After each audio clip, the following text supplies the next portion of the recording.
país lejano nos ha visto nacer. De odio llena el alma hemos traído, mas la patria no la hemos aún perdido. Nuestra patria está hoy ante Madrid, mas la patria no la hemos aún perdido.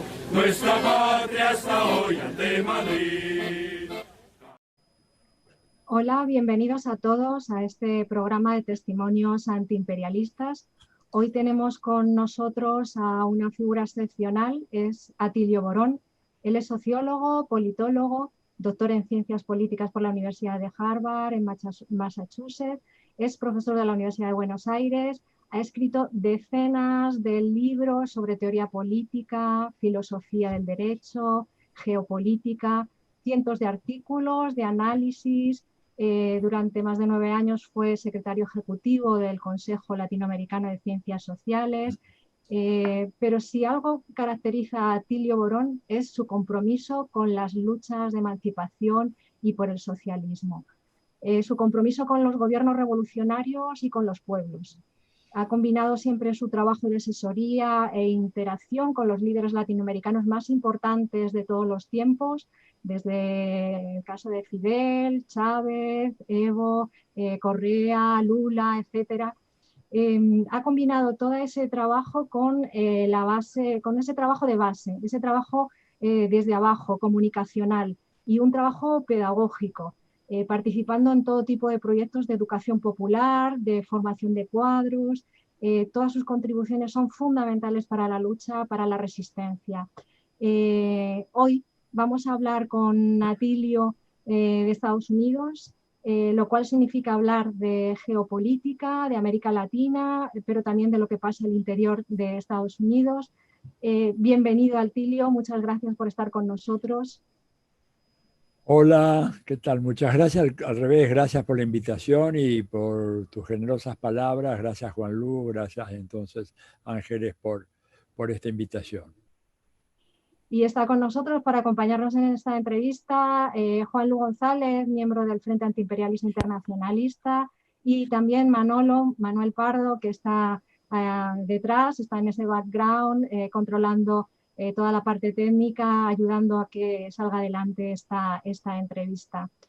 Y sin más demora, vamos a empezar preguntándole a Atilio por una visión global. Hace años que él viene sosteniendo que la hegemonía imperialista de Estados Unidos está en declive, que ese hegemón ha dejado de ser esa potencia desde distintos puntos de vista. No es una potencia militar, no es una potencia económica, desde el punto de vista político tampoco puede determinar lo que ocurre en el resto del mundo. Si algo tiene Estados Unidos es que sigue siendo quizá un país hegemónico en lo ideológico y en lo cultural. Lo primero que nos gustaría saber es si Atilio, si sigues manteniendo esta idea, si piensas que eso sigue siendo así. Bueno, yo creo que, a ver, el panorama ha venido cambiando, ¿no es cierto? Pero en términos generales, yo creo que se puede seguir sosteniendo la tesis de que hay una declinación en la hegemonía a nivel multidimensional de los Estados Unidos en el sistema internacional. O sea, Estados Unidos sigue siendo la primera potencia militar del planeta, eso no hay ninguna duda. Y tiene una capacidad de destrucción que es enorme, enorme. Pero que como está saliendo mucha literatura estadounidense ahora, es una capacidad que no le sirve para ganar guerras. Varios trabajos, Ángeles y Juan Lu, y de paso a Manuel, que lo saludé en la entrada, les digo, me sorprenden a mí en Estados Unidos diciendo why we can't win wars, o sea, ¿por qué no podemos ganar guerras? Teniendo casi la mitad del presupuesto militar mundial, llevan 19 años en Afganistán. Afganistán es uno de los países más pobres del planeta, porque si tú me dijeras que están peleando contra una Alemania o contra, no sé, China o Rusia, pues están luchando contra un país atrasado, subdesarrollado, predominantemente rural, campesino, no pueden ganar la guerra ahí. Fueron a Siria, hicieron un papelón, tuvieron que contratar estos mercenarios que aparecieron como el Estado Islámico, que fueron unos salvajadas, aquellos que degollaban a los infieles y todo lo demás, y estos también fueron derrotados, pero estos eran tercerizados por Estados Unidos. No era que de repente aparecieron los fundamentalistas islámicos ahí como cayendo del cielo, sino que fue parte de una estrategia. La Hillary Clinton lo cuenta en un libro que ella publicó en víspera de las elecciones pasadas, en el 2016, cuando dice: nos equivocamos a elegir nuestros amigos en Siria. Esto habla de que el poderío militar fenomenal que tiene Estados Unidos solamente sirve para una guerra de devastación total, una guerra, un verdadero holocausto.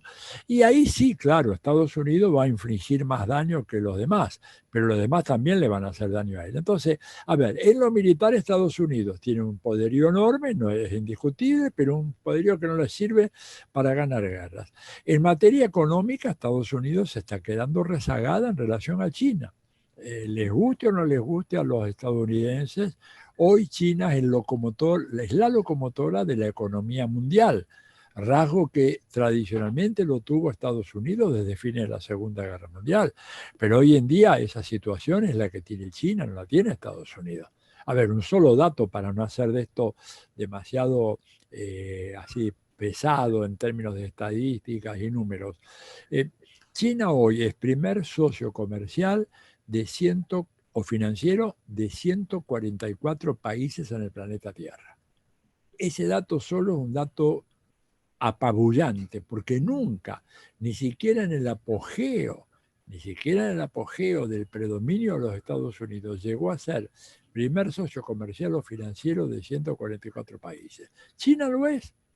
Y además China tiene una tasa de crecimiento económico que ya prácticamente le ha permitido igualar el tamaño a la economía norteamericana.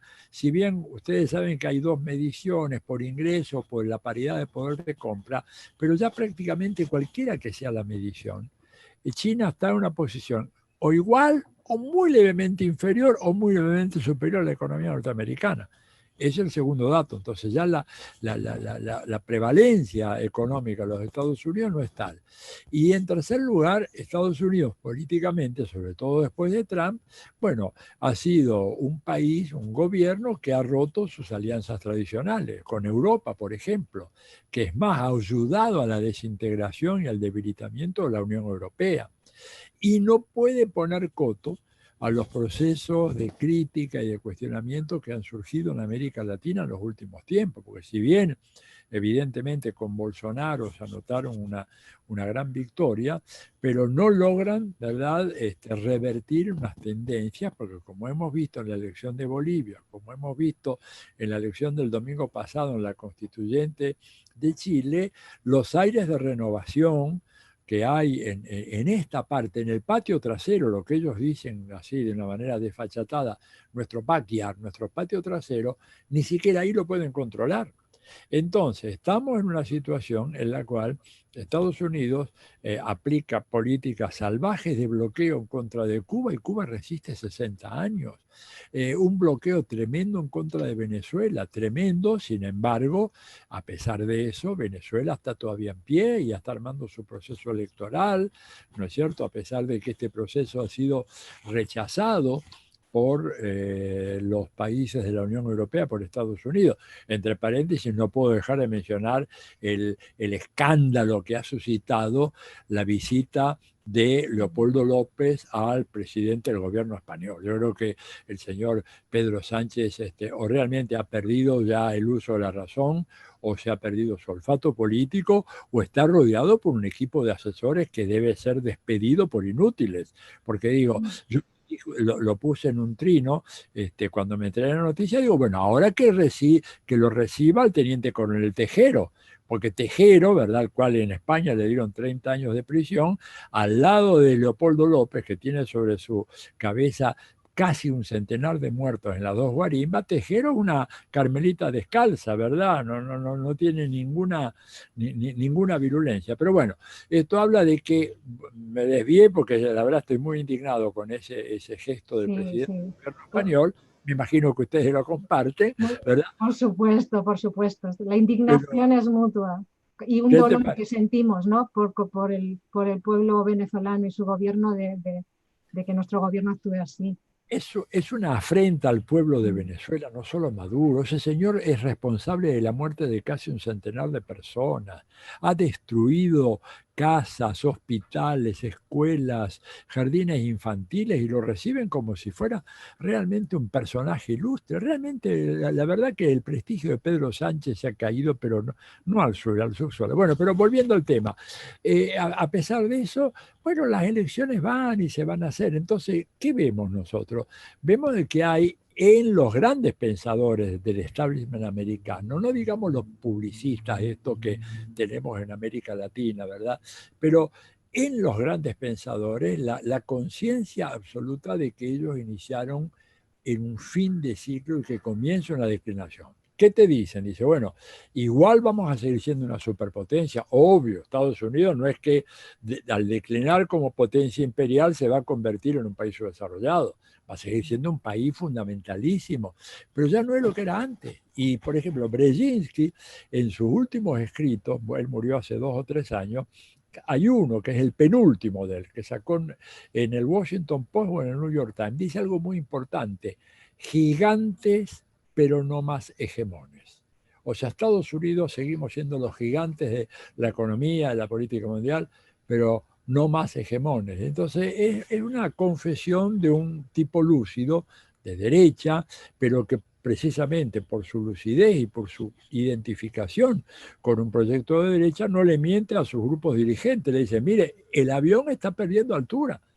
No es que va a dejar de volar, pero ya no vuela a la altitud de crucero de antes, ni a la velocidad de antes, y tenemos, ¿verdad? Y esto es un tema que, por ejemplo, en varios informes previos se le venía advirtiendo al gobierno americano. Tiene aliados muy débiles, aliados muy titubeantes y enemigos o adversarios cada vez más determinados a pelear, ¿verdad? Entonces, yo creo que ese diagnóstico sigue siendo cierto, aunque, como vos decías, Ángeles, en tu pregunta, en el plano ideológico, los grandes avances, los grandes logros que hizo el imperio y las clases dominantes del imperio en gestar un sentido común civilizacional son maravillosos, son extraordinarios. Digo, cuando vos ves de repente grupos de jóvenes no sé, en barrios populares de Madrid, barrios populares de Seúl, de Buenos Aires, de Ciudad de México, de Roma, de África, en Lagos, por ejemplo, y vos ves que estos chicos se mueven de la misma manera, visten igual, comen igual, se relacionan con el mundo del mismo modo, les gusta la misma música. Hasta eso, digamos que es algo, la música siempre fue un rasgo muy distintivo, ¿verdad? Pero han logrado imponer una misma música, un mismo estilo de vida, un mismo desprecio por la política, un mismo vehículo único de relacionamiento con el mundo exterior, que es el teléfono celular.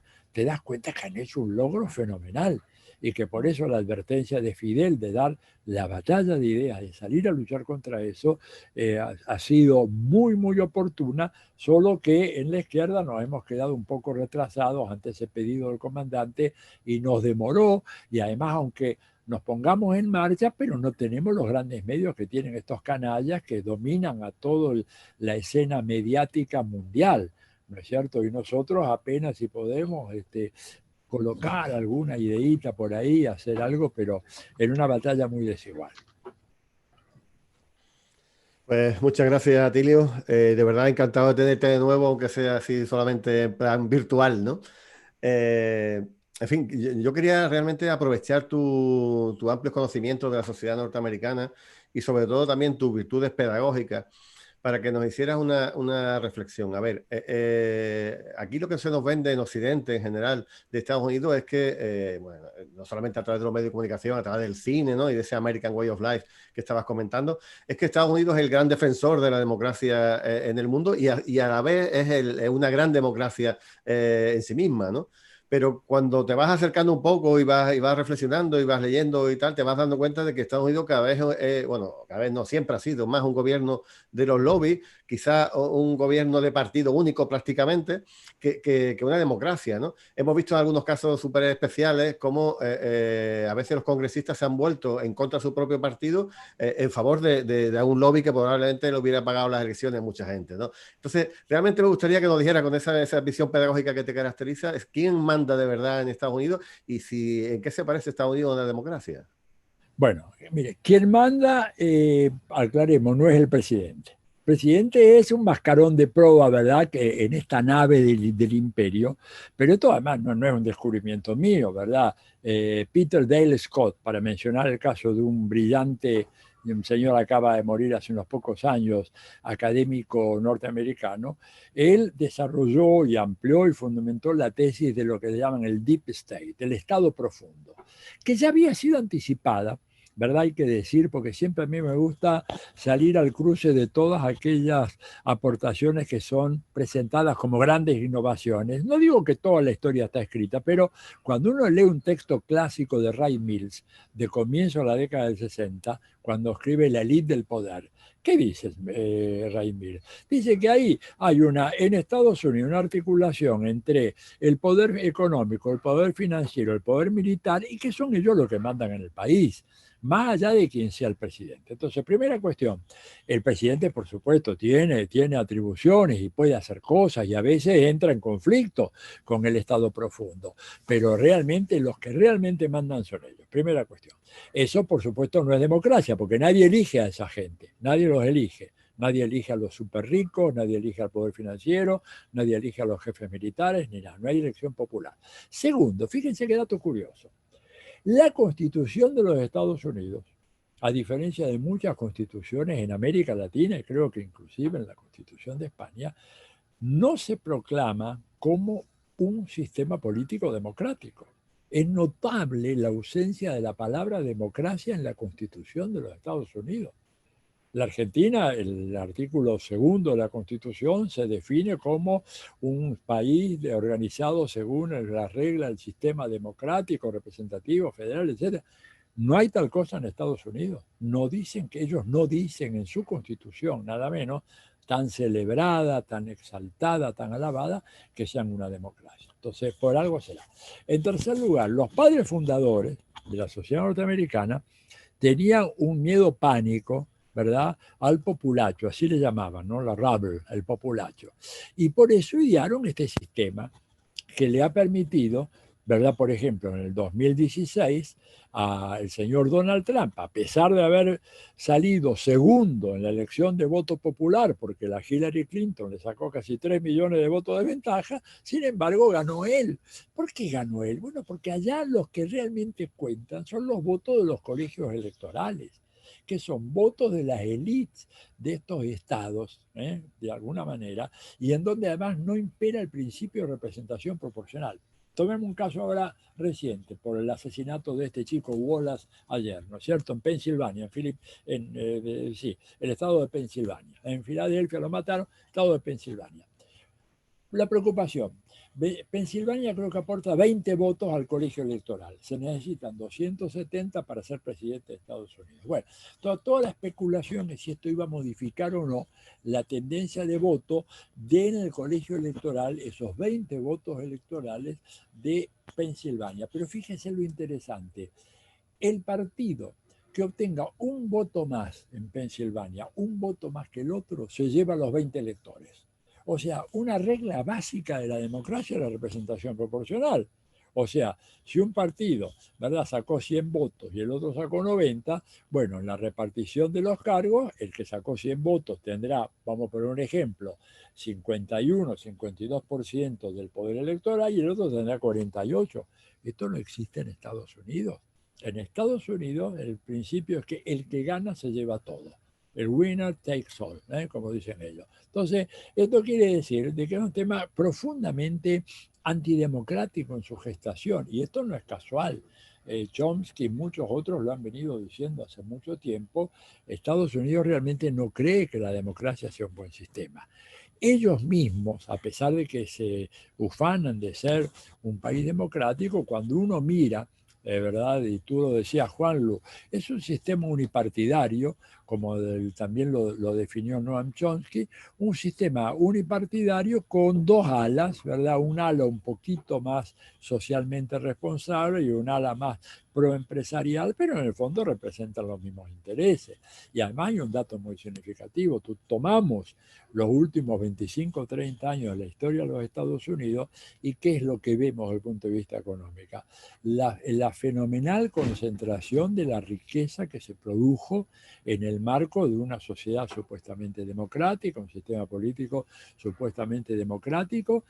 Tan escandaloso ha sido esa concentración que el New York Times, no estoy hablando de un órgano chavista, ¿verdad? El New York Times saca un editorial a mediados de abril, cuando comienza a arreciar la pandemia, diciendo que evidentemente algo anda mal en Estados Unidos, porque no puede ser, y esta es la cita, que el 1% más rico de Estados Unidos posea más riqueza que el 80% de la población de Estados Unidos. Y ellos dicen, esto es incompatible con el sueño americano. Esto es incompatible con la idea del American Dream, de que todos podemos llegar.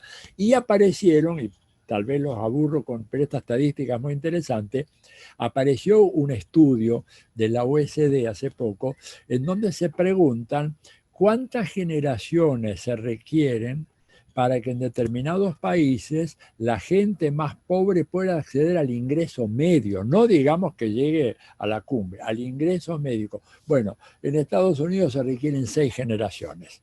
Cuéntame qué democracia es esa. 6 generaciones. O sea que el pobre que está abajo de todo, para llegar al ingreso medio, según estos cálculos, ¿verdad?, que coloca a Estados Unidos, y esto no es sorpresa, más o menos como países como Argentina, como Uruguay, ¿no es cierto?, países del tercer mundo, no de los más subdesarrollados, pero evidentemente países subdesarrolladas. Por comparación, en un país como Dinamarca o como Finlandia se requiere una generación y media. En Estados Unidos 6. Por lo tanto, ¿de qué democracia nos hablan internamente? Y para afuera, bueno, ni hablar.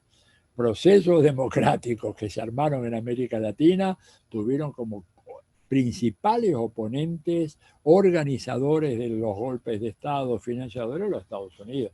Es una historia larguísima que arranca desde hace pero décadas, ¿no es cierto? Si ustedes quieren, podemos hablar toda la historia del siglo XX. ¿Quién instaló a Somoza en el poder en Nicaragua? Fue Franklin Delano Roosevelt. ¿Quién instaló a Duvalier después?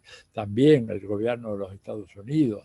O sea, ¿quién derrumbó a Salvador Allende y provocó su muerte? Fue el gobierno de Estados Unidos. ¿Quién estuvo detrás del golpe de Brasil en el 64? El gobierno de Estados Unidos. ¿Quién está sosteniendo ahora a Bolsonaro como un ataque feroz a la democracia brasileña? El gobierno de Estados Unidos. Entonces, todo ese discurso no tiene ninguna entidad, para nada, para nada. Atilio, has mencionado algo realmente interesante de lo que se habla mucho, pero que se conoce muy poco, que es eso del Estado profundo, ¿no? Que parece que es quien realmente gobierna Estados Unidos al margen del presidente que se elija. Cuando Trump empezó a gobernar, apareció un artículo en el New York Times, era un artículo de opinión, que no iba firmado, era anónimo, que eso no había pasado nunca en la historia de este diario. Era de un alto funcionario que decidía haberse puesto en contra del gobierno de Trump con un grupo de altos funcionarios del país que se denominaba La Resistencia. ¿Crees que eso era algo relacionado, un movimiento relacionado con el Estado profundo, o el Estado profundo es algo mucho más menos obvio que lo que estamos haciendo y era simplemente eso, un montón de altísimos funcionarios intentando poner palos en la rueda para que Trump no socavara, como ellos decían, la democracia? Mira, no, yo creo que, a ver, al Estado profundo la democracia no le interesa mayormente, o sea, nunca le interesó, ni mucho menos ahora. Yo creo que ellos miran más bien la funcionalidad de la persona que está a cargo de la presidencia, primera cuestión.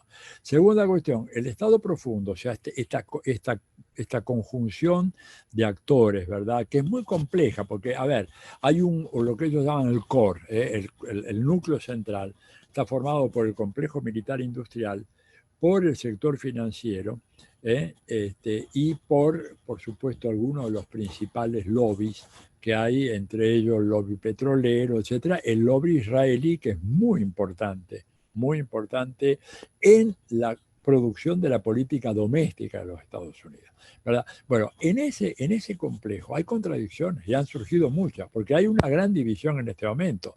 Están aquellos que creen que Estados Unidos debe seguir por la senda de promover la globalización neoliberal, que afecta fundamentalmente a un sector industrial que no tiene capacidades, ¿verdad?, de competir con China o con las potencias emergentes, y hay otros que realmente creen que hay que avanzar en el terreno del nacionalismo económico y avanzar en una dirección del aislamiento de los Estados Unidos, volver a las tesis aislacionistas que fueron muy populares en una época determinada. O sea, ese conflicto, de alguna manera, Trump está cabalgando a media agua. No es que Trump haya abandonado por completo la cuestión del internacionalismo, la globalización.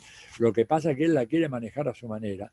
Y además hay un problema ahí, que es que su estilo personal de gobierno, que es un dato importante, ¿verdad?, es un estilo que tiende a generar más conflictos, contradicciones y rupturas que acuerdos. Entonces, hay una división muy fuerte. Están a la expectativa. La gran apuesta del grupo, yo diría mayoritario, de ese estado profundo es un triunfo de Biden, porque Biden va a ser una persona mucho más manejable, mucho más controlable. Pero ahí hay una incógnita que hay que plantear claramente. Biden no es un hombre que está en su mejor estado de salud.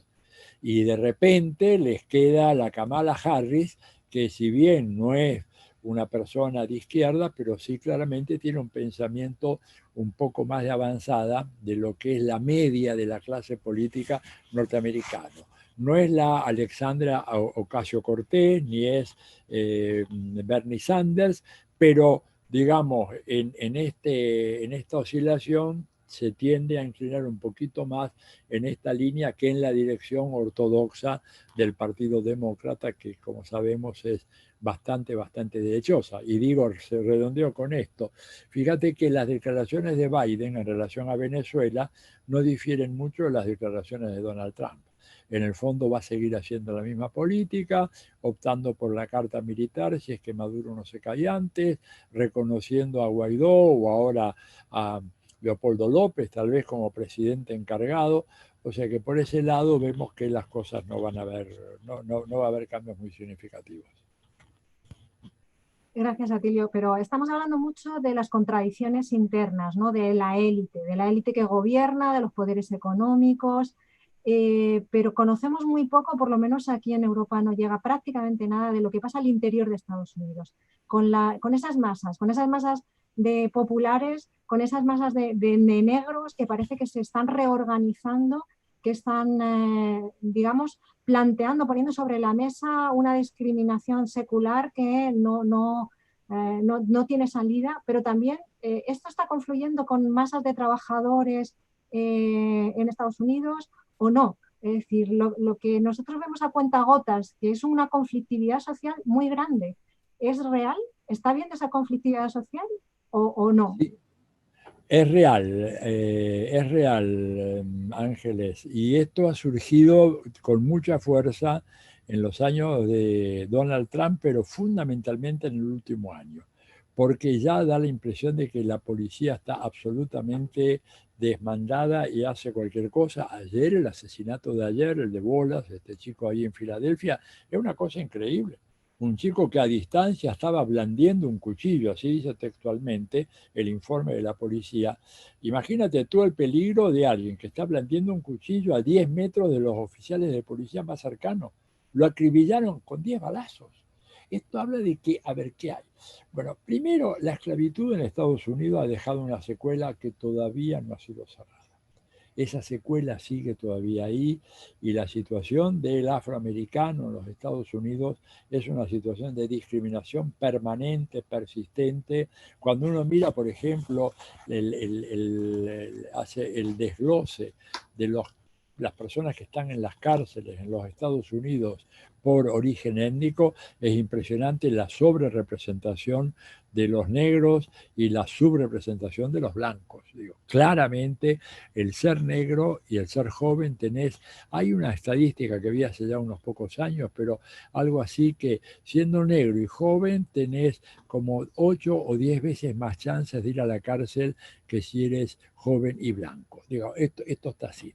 En segundo lugar, pero Donald Trump tiene una base social importante que no se puede subestimar. La idea de pensar de que Trump solamente atrae a los banqueros y a los multimillonarios, a los cuales les ha hecho ganar fortunas, sin ninguna duda, pero creo que atrae también de manera muy fuerte a todo un conglomerado básicamente blanco pobre, el poor white, como le llaman en Estados Unidos, el blanco pobre, que es un segmento muy reaccionario, muy conservador, muy pro armas, o sea, ejercer el derecho de portar armas y utilizarlas cuando se les pegue la gana, muy despreciativo de los negros, de los latinos, de los hispanos, como le llaman allá, y ese sector incorpora a gruesos contingentes de la clase obrera que fue dejada a la vera del camino por la globalización neoliberal promovida fundamentalmente en los años de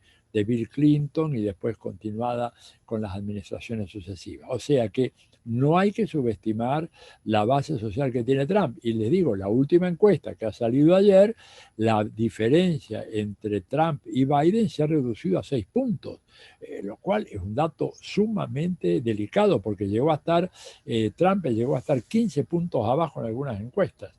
Curiosamente ha recuperado terreno. Y a mí, y el hombre evidentemente está animado por una vocación de ejercer el poder muy, muy fuerte. Fíjense la rapidez con la que resolvió el tema de la vacancia en la Corte Suprema. Y el tipo no tiene ningún escrúpulo, nada, agarró a la gente más recontra conservadora que había en el Poder Judicial, era una mujer, es una católica, madre de 6 hijos y además que pertenece a una asociación cristiana, no solamente católica, sino también de las iglesias reformadas, una asociación de esa que tiene por objetivo la reconstitución del carácter fundamental de la familia en la sociedad americana y sobre todo reafirmar el papel del hombre como jefe indiscutido de la familia. Es un monstruo, digamos, acá en la Argentina se hubiera provocado un escándalo gigantesco, en Chile, en Colombia, en Brasil mismo, y esa mujer ahora es el sexto voto republicano en la Corte Suprema, y él lo hace porque es un personaje que ejerce el poder sin miramientos y hasta sus últimas consecuencias. No le tiembla el pulso, como decimos acá en la Argentina, no tiene los titubeos que tenía Obama, que sí, que me gusta, que no, pero que ahora, que después. Este va y resolvió en semanas lo que en otras administraciones, yo lo he seguido de cerca, resolver quién es un juez de la Corte Suprema, eran 4 o 5 meses de negociaciones, y la audiencia, y la contraaudiencia, y las manifestaciones, todo eso de un plumazo lo resolvió Donald Trump. Así que yo no descartaría, no lo daría por muerto. Es cierto de que Biden no nos ofrece el paraíso celestial en la tierra. Y yo te digo, dado a elegir entre 2 malos, hay uno que es muy, muy malo, que es Trump, y el otro que es malo, que es Biden. Bueno, pues esta es la elección. Yo quisiera que fuera algo mejor, ¿verdad? Pero la elección es esa, con una diferencia que yo no puedo dejar de mencionar, y redondeo con esto, es que si Trump es electo, indudablemente las cosas para Cuba y para Venezuela se van a poner peor todavía de lo que están ahora, ¿verdad? Si Biden es electo, sobre todo con Cuba las cosas pueden tener un alivio, porque Biden sigue pensando que la estrategia que siguió Obama es la correcta para Cuba. Y eso evidentemente ayudaría a los cubanos que están sufriendo de una manera tremenda todas las restricciones y sanciones, pero no modificaría para nada la cosa para Venezuela. Lo digo con mucho dolor porque la verdad sería bueno que si gana Biden, bueno, por lo menos estos salvajes levanten un poco esta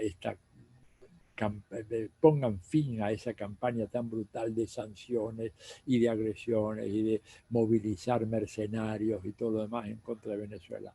Pero creo que aún ganando Biden, eso no va a ocurrir. Por eso es tan importante la elección de Venezuela, por eso es tan importante el reconocimiento de los gobiernos europeos de la elección en Venezuela y que, bueno, sea cual sea el resultado, eso va a fortalecer a la democracia en Venezuela y va a desanimar un poco los planes intervencionistas, militaristas que pudiera estar acunando Biden y que sabemos que tiene en sus manos Donald Trump.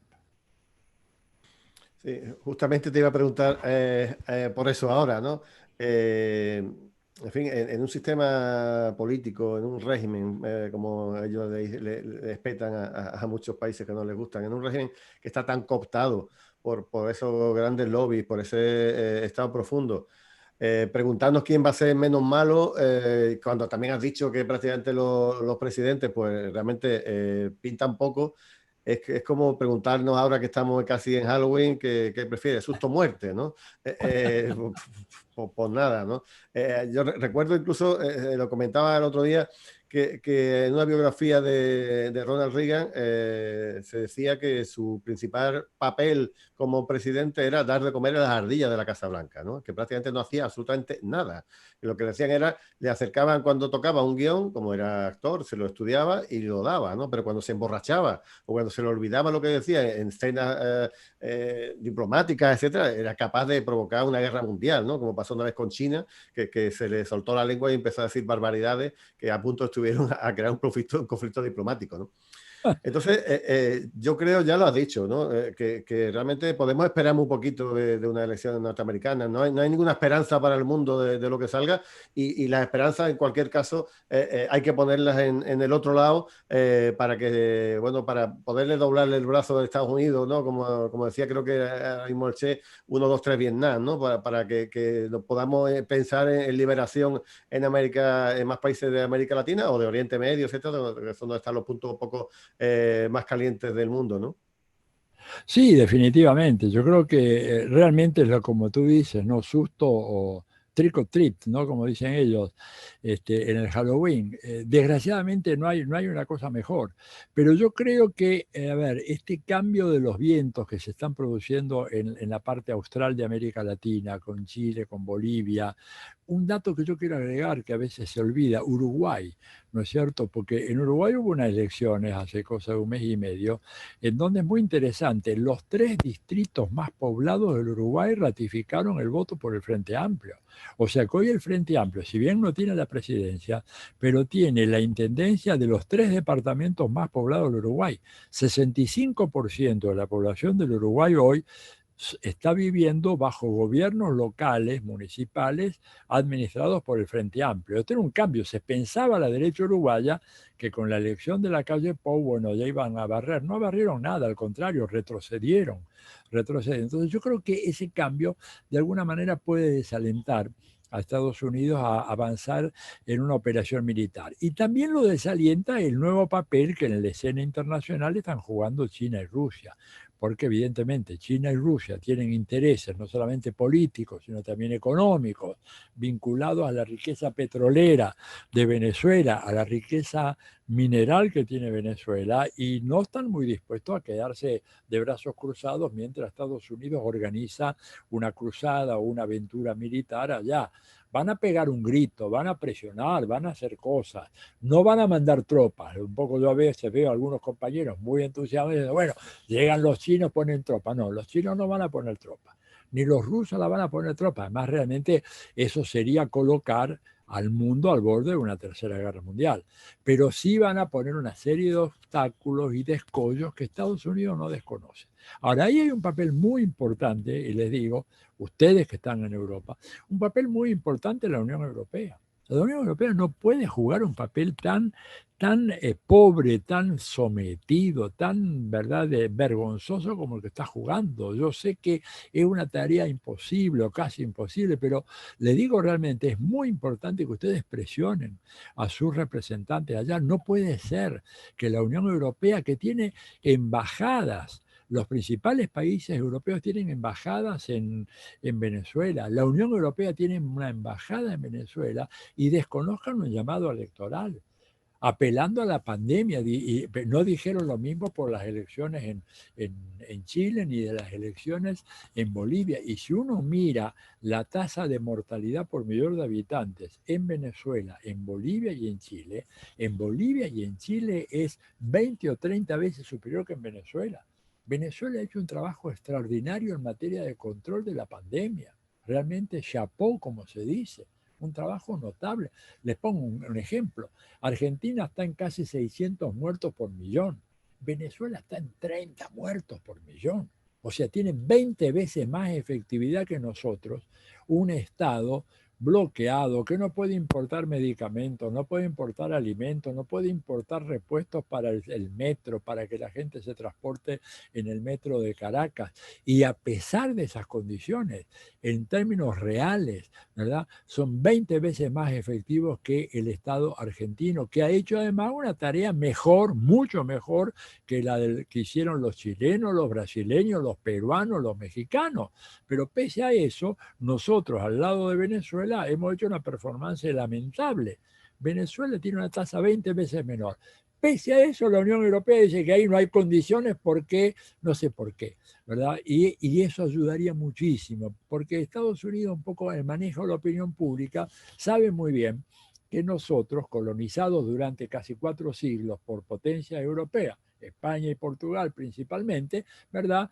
Acá el reflejo colonial, lo dicen los europeos, si el gobierno europeo, a ver, si el señor Pedro Sánchez recibe a Leopoldo López, bueno, no, ese Leopoldo López no debe ser lo que la propaganda chavista dice, debe ser un señor, un estadista, un demócrata. O sea, tenemos todavía ese reflejo de su misión colonial.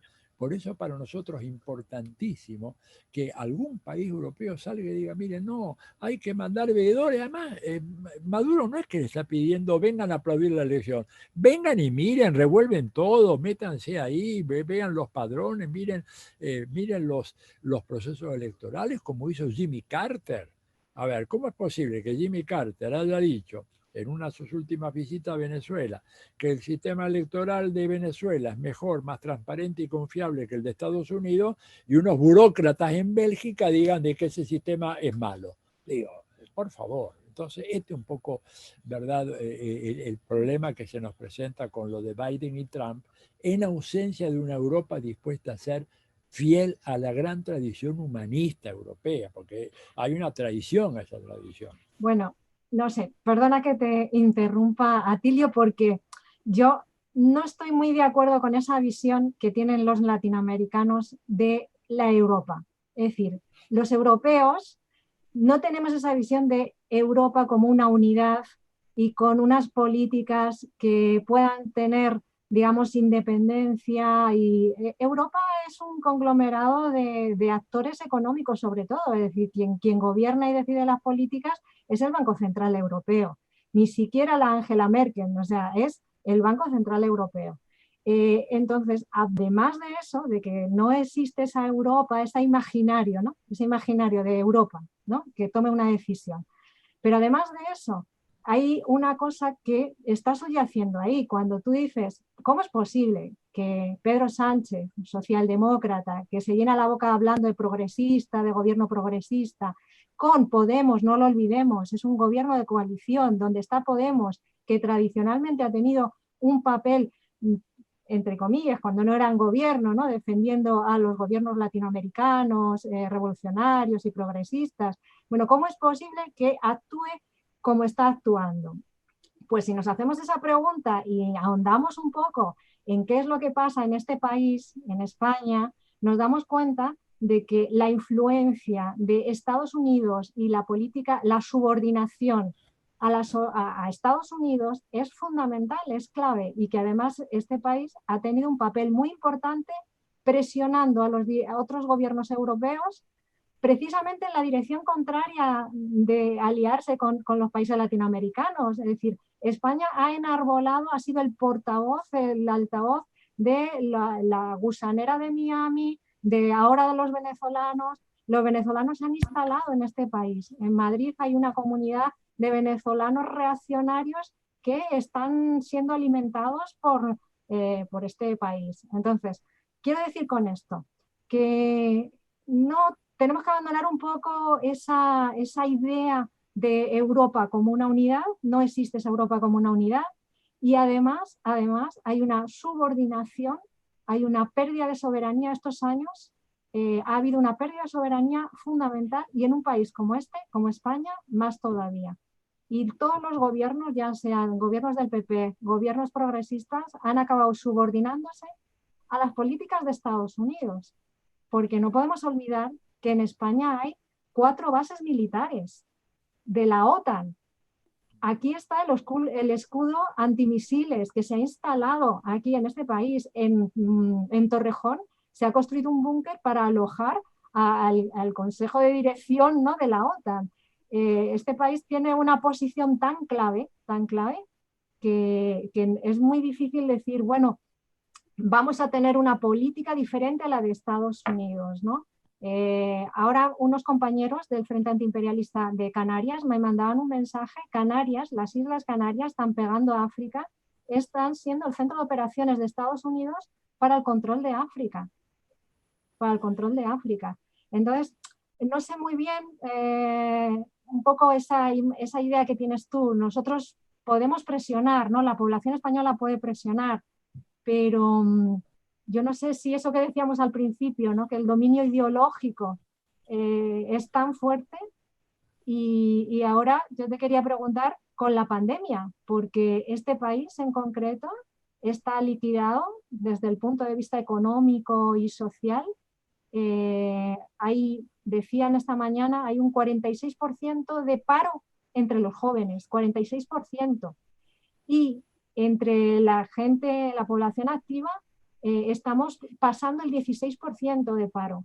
En estos momentos, este país está sometido a tantas presiones que, digamos, no le permite mirar hacia América Latina, hacia lo que está pasando en América Latina.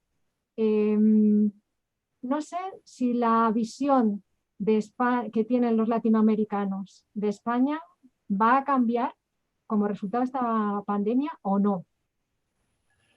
Mira, esta pandemia va a cambiar muchas cosas, pero yo creo que tú tienes razón al señalar, cuando uno habla de Europa realmente hay una cierta todavía idealización, ¿no es cierto?, de Europa, porque uno piensa todavía, quedan vivas las imágenes de algunos países europeos que se plantaron frente a Estados Unidos, como la Francia de Gaulle, por ejemplo, ¿verdad?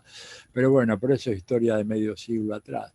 Pero yo estoy pensando a ver lo siguiente, y esto te digo porque es una discusión muy vieja que yo tuve hace muchos años, en vísperas del 5º centenario, que recordarán ustedes que se celebró en toda América Latina, propiciado por el gobierno de Felipe González en España, y yo hablaba mucho, ¿verdad?, con muchos intelectuales y algunos funcionarios. Yo en ese momento dirigía en la Argentina un instituto que se llamaba EURAL, Instituto de Investigaciones Europeos Latinoamericanos, ¿no es cierto?, con la idea de decir, bueno, promover una lectura más sensata por parte de los europeos de la realidad latinoamericana, pero sobre todo por parte de España. Y yo me acuerdo que en un momento determinado hubo un funcionario muy alto del Instituto de la Cooperación Iberoamericana, que creo que después se disolvió, el ICI, ¿no?, porque fue todo preparado para el 5º centenario. Y yo le decía, pero dime una cosa, ustedes se quejan, porque llegaban a Buenos Aires quejándose amargamente de la prepotencia de los franceses, del autoritarismo alemán y de los ingleses, etc. Digo, bueno, pero ¿por qué ustedes no se ponen a la cabeza, ¿verdad?, de las aspiraciones de América Latina? Porque una cosa es España a la cabeza de 500 millones de hispanoparlantes, y otra cosa es España solita enfrentándose a franceses, ingleses y alemanes. Esa batalla ustedes la tienen perdida de antemano, pero una España que venga con el respaldo de todo un continente, donde inclusive Brasil se hubiera plegado, pero sin ninguna clase de problema, le daría a España una capacidad de negociación en el seno de la Comisión Europea muy superior a la que tienen ustedes ahora. Bueno, pero era un argumento obvio, pero que fue rápidamente desechado, imposible. ¿Por qué? Bueno, porque al fin y al cabo la política exterior de España hacia América Latina la hacía la Telefónica, la hacía Repsol a través de Felipe González. Ese era el problema. Entonces no era una política para el pueblo español, para España como país, sino una política al servicio de los grandes conglomerados. Este es el gran problema. Ahora, con la pandemia, yendo a la segunda parte de tu pregunta, con la pandemia creo que van a cambiar muchas cosas. O sea, por empezar, digamos, un país como España, que es tan dependiente del turismo, bueno, va a tener que ver de qué manera hace ese famoso cambio de matriz económica que durante tanto tiempo se le exigía a Chávez y a Bolivia. Los quiero ver ahora yo, aquellos que decían aquello en España, o en Italia, o en Francia, para mencionar 3 países en donde el elemento turístico es importantísimo, ¿verdad? ¿Cómo van a ser? Porque la idea de pensar que, a ver, grandes masas de turistas cruzando el Atlántico, viniéndose desde China para disfrutar de las maravillosas comidas y la vida cotidiana encantadora que tiene España, es una idea que va a tardar, si vuelve, va a tardar muchos años. Nadie te dice que antes de por lo menos 5 años el turismo mundial va a recuperar el nivel que tenía, no en su apogeo, pero mucho antes. Hemos llegado a ver, fíjate, hay una estadística muy interesante. En el año 2018 se produjeron 1.400 millones de entradas a los países, es decir, gente que vino de afuera, sumando todo, ¿no? Cuando tú comparas esa cifra del 2018 con lo que había apenas en el 2002, 2003, esa cifra del 2002, 2003 eran 200, 300 millones. O sea, se multiplicó por 5 el tráfico internacional. Hoy en día volvemos a una especie de refeudalización en donde va a ser muy difícil empezar a poner en marcha un proceso económico basado en la movilidad ilimitada que antes tenían las personas. Entonces, esto obliga a repensar una estrategia de desarrollo más orientada hacia adentro. O sea, la dirigencia española va a tener que decir, bueno, ¿cómo hacemos, verdad, para que nuestro pueblo viva mejor cuando ahora, en lugar de tener 85 millones de turistas, de repente con suerte, en los primeros años van a llegar 10 millones, 15 millones, y eso con suerte? Y eso siempre y cuando la pandemia dé resultados. Estoy suponiendo de que vamos a tener las vacunas, que las vacunas van a ser efectivas, pero por ejemplo, encuestas de opinión que ya se están haciendo en muchos países demuestran que aún vacunados mucha gente dice, sí, no, pero yo ni loco me voy a subir a un avión, por más que tenga vacuna, no confío, ¿verdad? Meterme 13 horas en un viaje de Buenos Aires a Madrid no es poca cosa, si tú no tienes una garantía de que no te vas a enfermar. Y si hay, digo, entonces, creo que la pandemia está cambiando eso, pero ojo, eso es tal vez marginal. El plan que tiene Davos, el Foro Económico Mundial de Davos, es el del gran reinicio del capitalismo, así le llaman, The Great Reset. Ellos dicen, ¿qué es lo que ha pasado ahora? Bueno, ha pasado que el capitalismo se ha como frisado, no sé cómo le dicen ustedes en España cuando la computadora se cuelga, bueno, la expresión que usen, acá en América Latina se colgó, se frizó la computadora. Entonces, aquí igual, bueno, hay que darle, ellos dicen, hay que apretar el botón del reinicio. Dice, pero el reinicio, fíjate que ya ellos lo dicen, no es Atilio Borón, el reinicio no puede ser volver a lo de antes, porque la confianza ciega que tuvimos en los mercados ha demostrado ser fatal. Y la mejor prueba es el desastre sanitario de los Estados Unidos, donde en poco tiempo más van a llegar a tener casi tantos muertos como los que sufrieron los Estados Unidos en la Segunda Guerra Mundial, con los estados que mandaron a pelear a Europa y al Extremo Oriente. O sea, es una catástrofe sanitaria de proporciones. Entonces, ¿qué es lo que están diciendo ellos? Dicen, bueno, este gran reinicio del capitalismo tiene que ser, y la expresión es, conducido por el Estado. Amárrense los cinturones porque no estoy delirado, estoy totalmente sobrio. Ellos hablan de state-led capitalism, o sea, capitalismo conducido por el Estado, porque ya han caído en la absoluta creencia de que los mercados no sirven para asignar eficientemente los recursos y para garantizar, ¿saben qué?, la legitimidad del capitalismo, porque están muy preocupados porque empiezan a haber encuestas en donde la población de menos de 30 años en Estados Unidos y en algunos países europeos demuestra preferir en el contexto de esta pandemia a una economía socialista y no a una economía capitalista, mismo en Estados Unidos. Esto es un dato novísimo, que a Estados Unidos le preocupa mucho, porque el sistema antes gozaba de una gran legitimidad. Entonces dicen, un capitalismo conducido por el Estado, el modelo es Singapur o Taiwán, esos países en los cuales quien se porta mal le pegan un par de rebencazos o le pegan con una caña, una vara, el castigo corporal todavía sigue siendo válido, por ejemplo, en Singapur, ¿no es cierto?, como una práctica al estilo antiguo, inglesa, de hace casi 100 años, y un capitalismo así organizado. Entonces yo digo, en ese momento, un punto de quiebre, nosotros desde la izquierda tenemos una oportunidad única, inmejorable, que debemos aprovecharla. ¿Por qué? Porque a partir del colapso del sistema sanitario, avanzar en la reconstitución de la salud pública como como criterio básico de la ciudadanía, y hacer de que se acabe el negocio de las industrias farmacéuticas, de los hospitales, de las clínicas privadas, va a ser ahora mucho más digerible para nuestra población. Es un mensaje que si lo decíamos antes de la pandemia, la gente no te creía. Pero ahora cuando te dicen, mira, los chinos de puro ignorantes que son, se le murieron nomás 5.000 personas. ¿Y por qué? Bueno, porque allá no tienen medicina privada, salud pública. En cambio acá en España, ¿cuántos llevan? Ya como 35, 40.000. ¿Y por qué? Bueno, porque acá tenemos la salud pública, está la huelga de los médicos españoles, la estuve viendo el otro día, ¿no es cierto? Y bueno, ¿cuándo nos vamos a convencer de que la salud no es un bien mercantil? ¿Y cuándo nos vamos a convencer de que los precios de los medicamentos en Estados Unidos y en Europa son escandalosos en relación al precio real? O sea, podemos empezar a meter cuñas muy importantes avanzando en eso que yo he dado a llamar una especie de protosocialismo. No es una conquista socialista, ¿verdad? Pero es la creación de condiciones previas para pensar en una construcción socialista. Para eso tenés que tener una economía nacionalizada, tenés que ser dueño de tus riquezas naturales. Por ejemplo, en nuestros países no podemos ni pensar nosotros en el socialismo cuando la tierra, el gas, el petróleo, los minerales están en manos de compañías extranjeras, ¿verdad? Pero, y no podés pensar en socialismo cuando tenés una salud en manos del sector privado y la industria farmacéutica en manos de las grandes farmacéuticas suizas, norteamericanas o inglesas o francesas. Entonces creo que hay una oportunidad.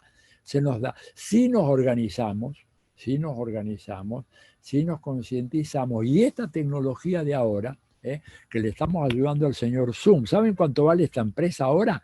Que no valía nada antes de la pandemia. Mira, antes de la pandemia apenas cotizaba en Nueva York. Hoy en día está valiendo 68.000 millones de dólares. Vale más Zoom que la General Motors y la Ford combinadas. Fíjense los cambios que está habiendo en la composición de la clase dominante a nivel mundial.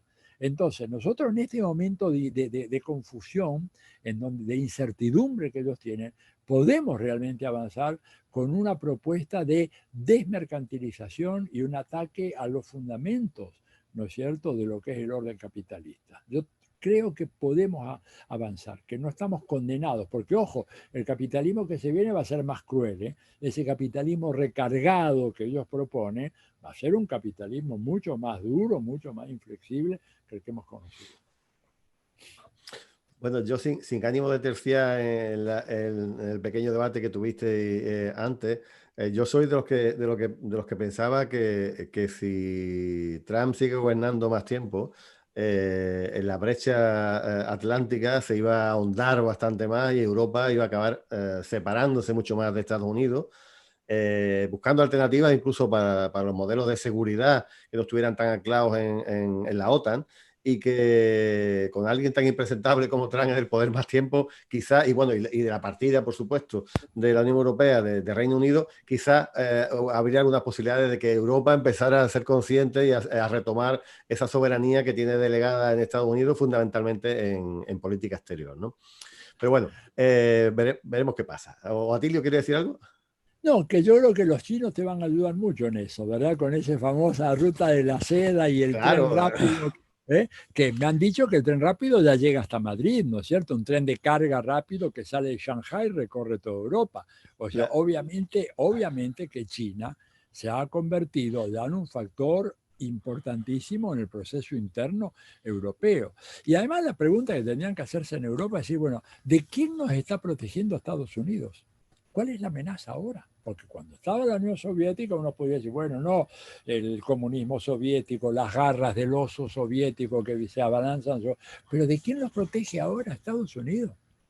La verdad que cuando uno mira todo ese esfuerzo de la OTAN, el desgaste de presupuesto que podía dedicarse a la sanidad y a la educación, que está hecho un desastre en casi toda Europa. Yo veo la cantidad de gente calificada en Europa que tiene títulos de grado y de posgrado que están trabajando de meseros o de bartenders, ¿no es cierto?, en Inglaterra o en Francia, en España, en Italia, parientes míos, sobrinos, chicos con una formación estupenda. Pero no hay presupuesto universitario, no hay presupuesto serio para ciencia e investigación. Entonces creo que en algún momento alguien en Europa tiene que decir, bueno, estamos realmente por el mal camino. Tenemos que, a ver, ¿de quién nos protege tío Sam? De nadie. ¿Quién? La idea Perdón, China los va a absorber por la vía mercantil, no por la vía militar. Esa es la verdad. Jamás China va a invadir a ningún país europeo. Y Putin, inclusive bajo grandes provocaciones, ha demostrado tener, digamos, una frialdad y de reacción tan grande que creo que no va a pasar eso. Entonces yo no entiendo de quién los protege Estados Unidos. Sí, Estados Unidos está construyendo otra vez el enemigo soviético, nos está metiendo en una especie de Guerra Fría 2.0 y lo que quiere es trazar otro muro de Berlín más cerca de las fronteras con Rusia para evitar más que la unión de Europa o de la Europa occidental con Moscú, lo que es ir contra el euroasianismo contra los proyectos de la ruta y el cinturón de la seda y que haya una integración del gran continente euroasiático que es lo que Estados Unidos tiene porque lógicamente sería el centro del mundo a nivel económico y a nivel, y todo lo que venga detrás del tema de la economía, ¿no? Y enlazando quizá un poquito con esa historia, volviendo a las elecciones norteamericanas, que nos hemos ido un poco lejos, entrar un poco con la relación entre Trump y Putin, ¿no? Realmente se le está acusando siempre a Donald Trump desde que es una marioneta casi de Putin, hasta que ganó las elecciones gracias a Putin. Y sin embargo, lo que estamos viendo es que la guerra de sanciones que Estados Unidos ha desarrollado contra Rusia se parece mucho a las que había durante la Guerra Fría, ¿no? Y lo hemos visto estos días o estas semanas atrás con el tema, por ejemplo, del gasoducto del Nord Stream que lo que quiere, lo que prevé es suministrar gas a Europa sin pasar por Ucrania, ¿no? Que no deja de ser otra marioneta de Estados Unidos. Entonces, ¿qué pasa? ¿Por qué es tan importante esas relaciones Putin-Trump? Uno dice que son amigos íntimos y otros que son enemigos íntimos y otros que directamente, pues ellos han organizado un plan para dominar el mundo entre ambos. ¿Y por qué es tan importante eso en las elecciones norteamericanas, las anteriores y en estas, ¿no? Bueno, mira, yo creo que, a ver, la idea de que Putin o que los hackers rusos pueden manejar las elecciones de los Estados Unidos es absurda, no tienen cómo hacer eso, no hay ninguna posibilidad. Y además, no creo que ellos hubieran estado interesados en promover un personaje como Trump, impredecible, con el cual es muy difícil establecer un acuerdo, porque lo haces hoy y mañana lo rompe. Yo creo que, te digo, las sanciones que están aplicando en contra de Rusia son muy graves, son muy serias. No es una cuestión menor, han perjudicado mucho a Rusia, junto con eso el derrumbe de los precios del petróleo, del gas, pero yo creo que acá hay una cosa de fondo que es lo que preocupa a los Estados Unidos, es tratar de mantener el fantasma de una Rusia que sería la reencarnación de la Unión Soviética, para hacer que haya una estampida de los países de Europa Occidental a correr a protegerse bajo el paraguas militar norteamericano. Creo que es una maniobra, ¿verdad? Es una treta, es una estratagema muy burda, pero que bueno, en la medida en que favorece algunos intereses muy importantes dentro de los países europeos, esa estrategia funciona.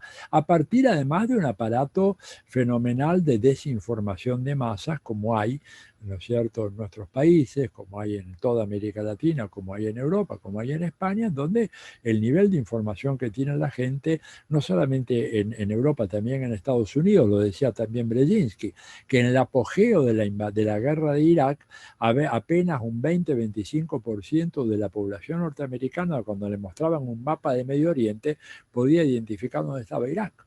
O sea, en ese contexto de desinformación, de falta de información básica, es fácil que la gente, bueno, diga, no, Putin tiene ambiciones, bueno, pero Putin se va a morir en un tiempo más corto, más largo, y Rusia va a seguir estando ahí. Y la alianza de Rusia con China tiene un efecto devastador, y creo que inevitablemente, por razones de gravitación económica, más y más países europeos van a estar girando en torno a la órbita china, porque en el fondo es la única potencia económica que puede ofrecerle algunas condiciones a los sectores económicos europeos. Estados Unidos compite con Europa, China no compite con Europa. China necesita articular intereses con los europeos, por lo tanto, más pronto que tarde, muchos de estos grandes sectores económicos que de repente manifiestan una lealtad total hacia los Estados Unidos, se van a dar cuenta que el negocio de ellos y su sobrevivencia está más bien en tener buenas relaciones con China que plegarse a la locura de los Estados Unidos y a la imbecilidad que cometen y a los horrores que cometen y que pagan el precio ustedes. Alguien le debería decir a los ciudadanos europeos y a las ciudadanas europeas, ¿verdad?, que las guerras que Estados Unidos promueve en Medio Oriente y que provocan una inundación de refugiados, esos refugiados no cruzan el Atlántico en pateras y llegan a Nueva York o New Jersey, llegan a las costas de España, a las costas de Italia, y generan todo este renacimiento del populismo de extrema derecha, del neofascismo en Europa. O sea, Europa paga el precio por las guerras que Estados Unidos hace siempre lejito. Nunca hace una guerra cerca a Estados Unidos. Nunca, las hace ahí en las puertas de los europeos. Por eso me parece una imbecilidad de la dirigencia europea no darse cuenta de esto. De Gaulle se dio cuenta de esto, pero desgraciadamente no tuvo sucesores, ¿verdad? La Merkel está intuyendo que hay algo raro en toda esta historia, pero el resto de los dirigentes europeos no tienen idea de esto y siguen pagando el pato. Problemas crecientes, tensiones raciales brutales, este pobre profesor que fue degollado ahí en Francia. Bueno, pero esto es un efecto indirecto de las guerras que Estados Unidos provocó, la destrucción, del ataque al Islam que Estados Unidos provoca. ¿Para qué? Para justificar su gasto militar. ¿A dónde estaban las armas de destrucción masiva de Saddam Hussein?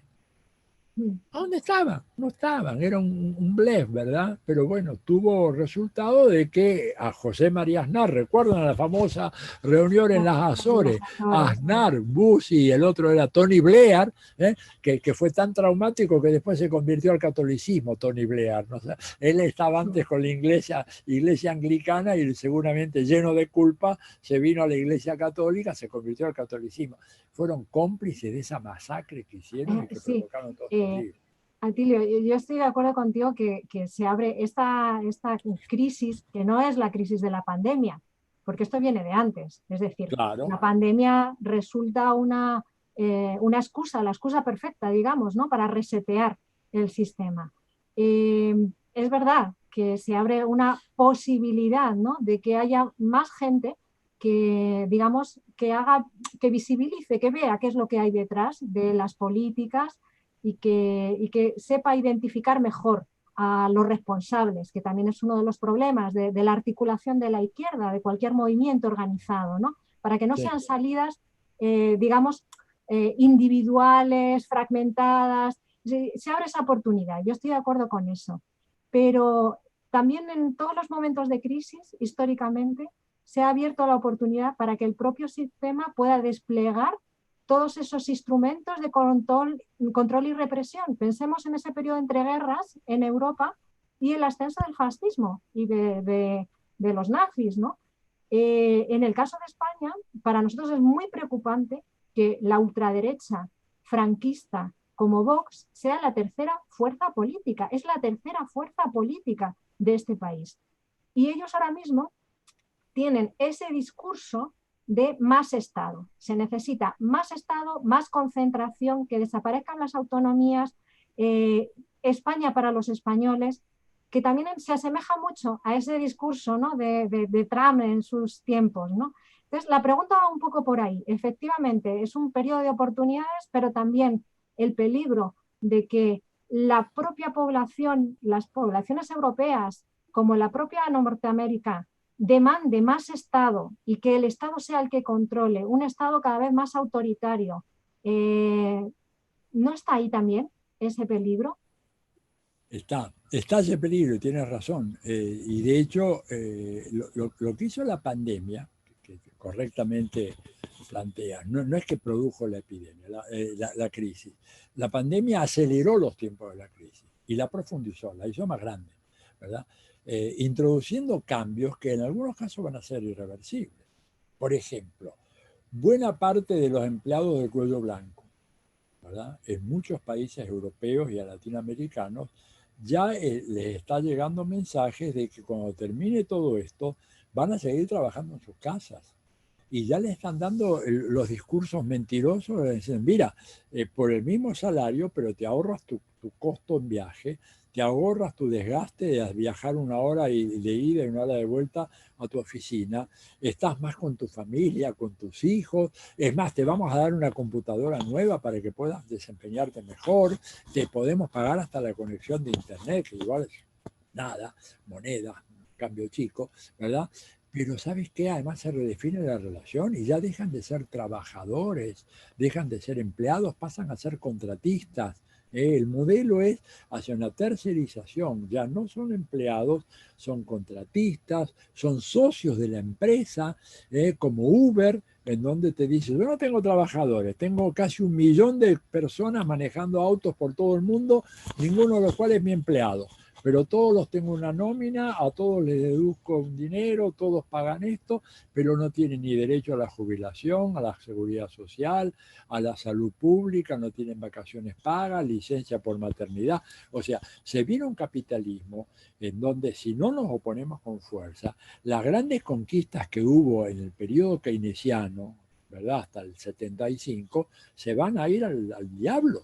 Y por eso yo creo que tienes razón en que tenemos que prepararnos, no pensar de que este capitalismo recargado va a ser mejor. Puede ser mucho peor, más autoritario, más estatista en el peor sentido de la palabra. Creo que eso es lo que ellos quieren. Por eso hablan de un capitalismo estatista, centrado en el Estado, conducido por el Estado, ¿verdad? No para ser un Estado más democrático. Bueno, pero ahí viene nuestra responsabilidad.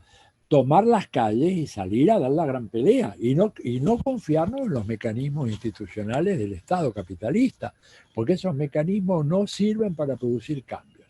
Esos mecanismos sirven para el rodaje normal de la gestión pública, pero si tú quieres cambiar el mundo, eso no lo cambias, ¿verdad?, desde un parlamento, si bien unas leyes en el parlamento son muy importantes, nadie dice que no, pero si tú no tienes la gente en la calle presionando, ningún cambio se va a conseguir. Entonces creo que es importante tener conciencia de eso y por lo tanto, ¿verdad?, cuando podamos salir a la calle con cierta seguridad, yo no estoy proponiendo que la gente salga a contagiarse a lo loco, pero sí, cuando se pueda salir, yo creo que evitar que el capitalismo recargado sea la alternativa a salir a la crisis va a depender mucho de nuestra presencia callejera.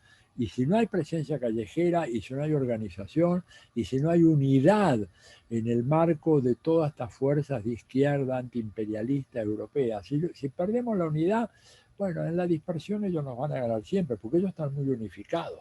Si tú me preguntas, a ver, un análisis muy así, abuelo de pájaro, ¿qué pasó con las clases dominantes en los últimos 25 o 30 años a nivel del capitalismo? Lograron un nivel de articulación y de amalgama, ¿verdad?, de sus intereses fenomenal. ¿Y qué pasó con las clases dominantes? Fragmentadas y atomizadas y desperdiciadas, totalmente dispersadas por todo el planeta, incapaces de gestar una estrategia de acción colectiva en frente a un actor que se ha unificado y que tiene una estrategia coherente. Mira, termino con esto, ante esta pregunta. Si tú me comparas las marchas en Madrid o en otras ciudades europeas con las marchas en Bogotá, las marchas en Buenos Aires, las marchas en Santiago, de todos estos grupos llamados autocuarentena, son exactamente la misma, calcada una a las otras, las mismas consignas, las mismas palabras, el mismo tipo de organización. El señor Steve Bannon estuvo haciendo un gran trabajo Nosotros todavía tenemos dudas si reconstruir una internacional de izquierda es volver al estalinismo, la tercera internacional, todas esas tonterías gigantescas. La derecha no tiene esos remirgos, directamente dice tenemos que tener una organización internacional porque el capitalismo es un sistema internacional y se lo defiende internacionalmente. En cambio nosotros estamos confiados en la lucha. Luchemos desde Argentina, luchemos desde Honduras, luchemos desde Chile, luchemos desde España, ¿verdad? Y nos arrasan a todos. Tenemos que avanzar en eso. Por eso es muy importante la idea de esta articulación internacional que está proponiendo João Pedro Stedil en Brasil, Vijay Pradhan con el Instituto Tricontinental y toda esta gente que está tratando de armonizar esas grandes luchas para cuando termine la pandemia y sea seguro salir a las calles, tendremos que tomar las calles, porque si no tomamos las calles, ellos van a reconstruir un capitalismo autoritario que puede tener una duración bastante más larga de lo que pensamos. Solo como apunte, quizá el unir las luchas, unir las resistencias, solo se puede lograr cuando sepamos reconocer que tenemos un interés común. Y me da la sensación de que la mayor parte de los movimientos, de las organizaciones, de los militantes, mientras que los capitalistas sí que reconocen cuáles son sus intereses, nosotros no reconocemos cuáles son nuestros intereses. Y ahí aparecen las reivindicaciones fragmentadas, ¿no? Y que no quizá como hemos perdido ese referente socialista, ¿no? Y quizá también ahí hay que hacer un trabajo, ¿no? Un trabajo de recuperación de esos ideales que fueron las banderas, ¿no? Las banderas que compartimos, comunes, independientemente de que hubiera un Estado o un gobierno que las defendiera. Detrás había toda una ideología que yo creo que hemos ido hacia atrás, ¿no? En eso, ¿no? Y también hay que hacer ese trabajo, ¿no? No solo de ver cómo nos ponemos de acuerdo para salir a la calle por las mismas cosas, sino ir construyendo ese referente común que tiene que estar construido también de los restos de ese pasado, ¿no? De justicia social, de derechos. Lo digo un poco también por la idea que tú estás defendiendo en el terreno educativo y de formación de militancia, ¿no? No basta solo con decir tenemos que unirnos.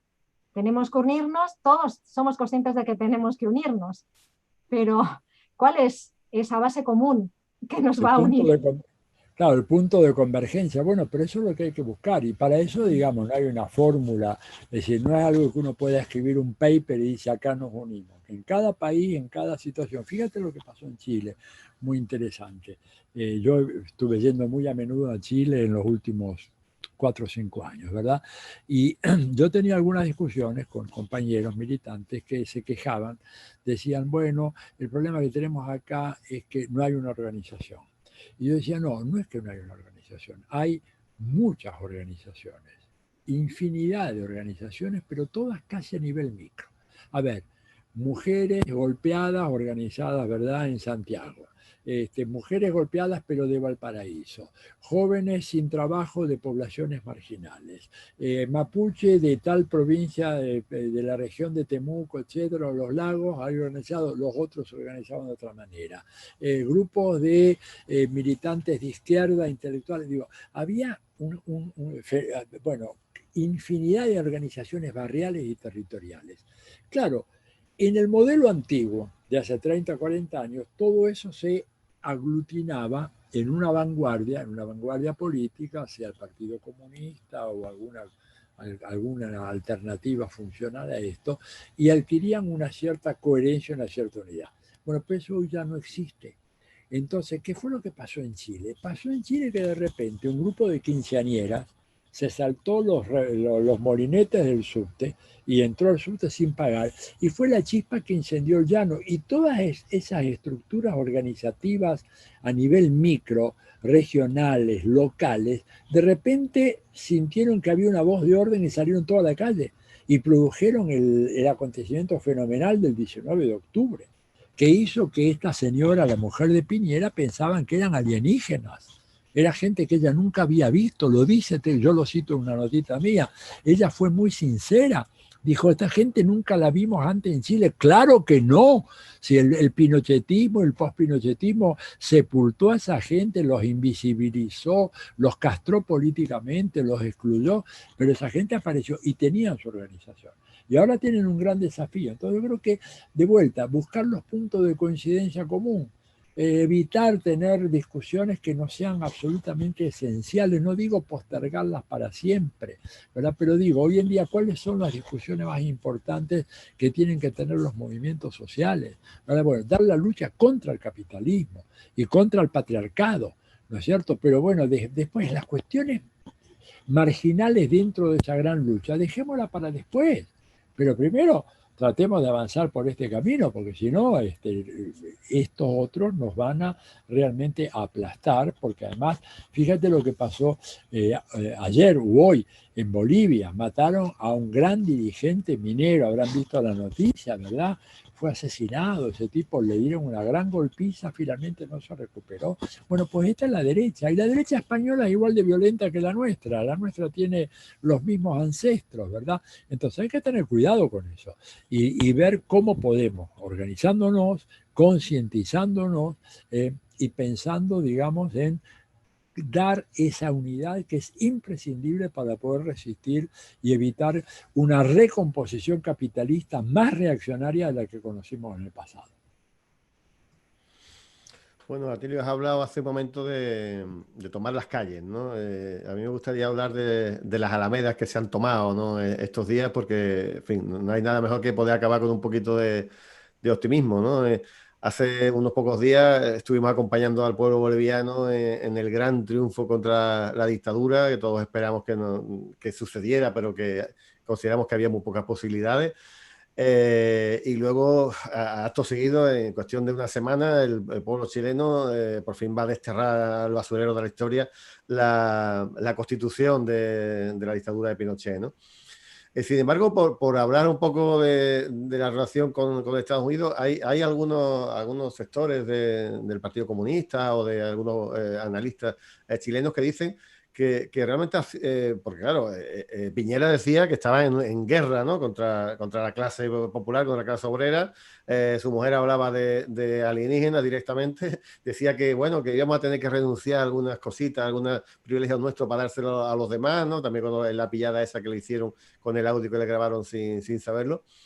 Pero de pronto Piñera se pone a liderar el cambio de la Constitución y hace una Constitución nueva, absolutamente distinta a esta Constitución liberal que tanto daño ha causado, y parece que quiere liderarla, ¿no? Como decía algunos miembros de algunos gente del Partido Comunista o algunos analistas independientes decían que posiblemente Estados Unidos hubiera obligado a Piñera a decir, señores, corta aquí, atiende esta reivindicación, porque si no podemos llevar a Chile a un momento prerevolucionario, ¿no? Y ahora parece que hay muchos políticos que estaban en contra, por supuesto, de esa reforma, que quieren sentarse encima de ella y dominarla, ¿no? Para llevarla a un puerto distinto al que quiere la población. Pero vamos, un pueblo alzado y consciente, sabiendo que lo que ha conseguido, no creo que se vaya a dormir después de tantos años supuestamente dormido. ¿Cómo ves la cosa? ¿Crees que en ese juego de suma cero que hay entre la clase oligárquica, poderosa, dominante, y el pueblo, con todo lo que ha ido perdiendo durante este tiempo, va a poder recuperar algo, o los políticos se van a llevar el gato al agua a pesar de que ha ganado la Convención Constituyente? Mira, bueno, yo creo que va a depender de la astucia, la inteligencia con la que se muevan las fuerzas populares en Chile. Creo que hay un buen antecedente, una elección que se gana, ¿verdad?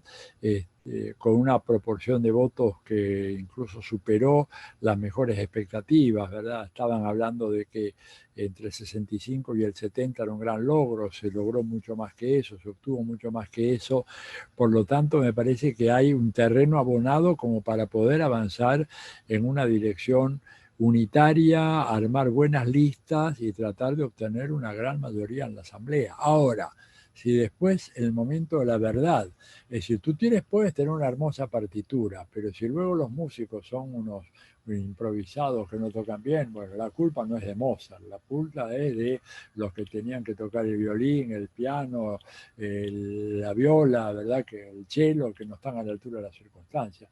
Pero hoy en día hay un clima propicio para que se pueda avanzar y evitar que esa gran victoria del pueblo chileno sea secuestrada por la derecha. Una derecha muy astuta, muy hábil, que maneja muchos recursos, maneja toda la prensa, todas las redes de comunicación, pero yo creo que también el pueblo aprendió mucho y está muy envalentonado y ha dado muestras de gran heroísmo. No son muchos los casos en los cuales los pueblos salen a desafiar un toque de queda, como hicieron en Chile, gente que sale a la calle sabiendo que los carabineros le van a disparar a la cabeza y que pueden quedarse ciegos o perder un ojo, y la gente salió y va a seguir saliendo. Yo tengo confianza en que ese proceso va a ser muy lento de todas maneras. Recién el 11 de abril va a ser la elección de los constituyentes, luego tienen 9 meses o un año para elaborar la constitución. Todo esto está muy, muy pautado, pero yo creo que va a haber un cambio en el clima. Por eso digo, tengo un cierto optimismo en todo esto. Va a haber un cambio en el clima sociopolítico regional. Por eso traía a mención el caso del Uruguay. Hay una elección muy importante en febrero en Ecuador, y en esa elección es muy probable que vuelva a ganar el correísmo con figuras muy jóvenes, ¿verdad? Muy interesantes. Vamos a ver cómo termina el desenlace de la elección en Bolivia, porque han visto ustedes esos militares que están haciendo proclamas golpistas abiertamente. Ahí creo que pagamos nosotros un precio de una cierta ingenuidad del MAS, de pensar de que hay una derecha respetuosa a la democracia y que todos juntos, esos son cantinelas que realmente ocultan la verdadera naturaleza de esos actores. Creo que va a haber que hacer una política muy dura. El nuevo gobierno, digamos, no puede convalidar las 37 muertos que produjo la dictadura. Tienen que ir a juicio y tiene que haber un castigo, ¿no es cierto? ¿Habrá fuerza suficiente? ¿Habrá militares que están dispuestos a eso? Es evidente que el nuevo gobierno va a tener que meter la mano en las Fuerzas Armadas. Ese personaje que ha salido estos últimos días, hablando, gritando, pero así de una manera absolutamente desaforada, que acá no habrá ningún otro che que venga a mancillar el suelo de la patria, y si vienen acá morirán en Bolivia.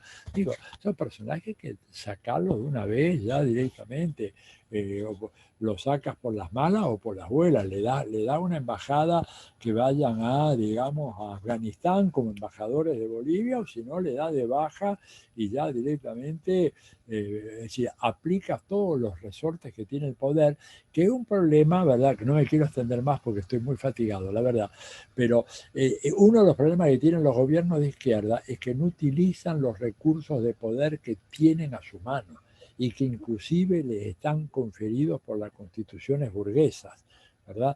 Y que les permitiría, por ejemplo, poner en caja energúmenos como esto, pero siempre entran otras consideraciones tipo, bueno, pero si hacemos esto, la tensión se va a incrementar. Mira, la tensión ya está al límite. Ya estamos al límite, la caldera está a punto de explotar. Es decir, tu pasividad lo único que hace es acelerar el tiempo del estallido. Tienes que evitar ese estallido. La única manera de evitar es haciendo una tarea de depuración de raíz de todos los militares golpistas y de todos los jueces que se prestaron a esas maniobras, no solamente los militares, también la justicia tiene que ser puesta ante. Ahora, ¿lo irá a hacer Lucho Arce? Y ojalá que sí. Y si no lo hace, él va a ser una víctima de la derecha. Esa derecha sí, está ahí, bueno. Estados Unidos está ahí, la embajada está ahí. Bueno, muchísimas gracias, Atilio. Nos quedamos un poco con esa recomendación, ¿no? De que se abre de nuevo, ¿no? Ese proceso de recuperación de la democracia, de esas luchas revolucionarias que empiezan a dar sus frutos en ese área, pero también ese peligro que se cierne, esa necesidad de proteger las conquistas, de armarse, de no ser inocentes, también ese mensaje, ¿no? de unir las luchas de un lado y otro del Atlántico, ¿no? Es nuestro reto, es nuestra posibilidad. Hemos empezado hablando de Estados Unidos y, como era inevitable, hemos acabado hablando de América Latina, hablando de Europa, porque bueno, no deja de ser ese gobierno en declive, pero sigue siendo ese país que tiene la hegemonía, entre otras cosas, porque tiene la maquinita de hacer dinero y nos tiene subordinados a todos, ¿no? Con el dólar. Pero también eso parece que va a cambiar, ¿no? En esa multilateralidad que se está abriendo con Rusia, con China. Así que estamos en ese periodo de crítico, y tenemos que armarnos. Le damos las gracias a Atilio porque él nos ayuda a armarnos nuestra conciencia, nuestro pensamiento, nuestra lucha. Bueno, desde el Frente Antiimperialista Internacionalista, que decirte que te estamos muy agradecidos y que vamos a seguir contando contigo para lanzar estos mensajes, para analizar el mundo en el que vivimos. Manolo, también nos despedimos de ti, te invitamos a un próximo conversatorio después de las elecciones en Estados Unidos con más elementos para seguir analizando, ¿no? En dónde estamos y qué podemos hacer. Muchas gracias. Muchas gracias, Atilio. Muchas gracias. Gracias a ustedes y gracias al FAI por darme esta oportunidad. Gracias, Ángeles, Juanlu. La verdad es muy importante la lucha que ustedes hacen en España para todos nosotros. Así que estaré a su disposición y bueno, con optimismo que podemos realmente dar una gran batalla y de repente las cosas salen por el lado correcto. Adiós y hasta la victoria siempre. Hasta la victoria siempre. Camaradas, cubrid los parapetos, que la vida no es vida sin la paz. Defended con el pecho vuestros hijos.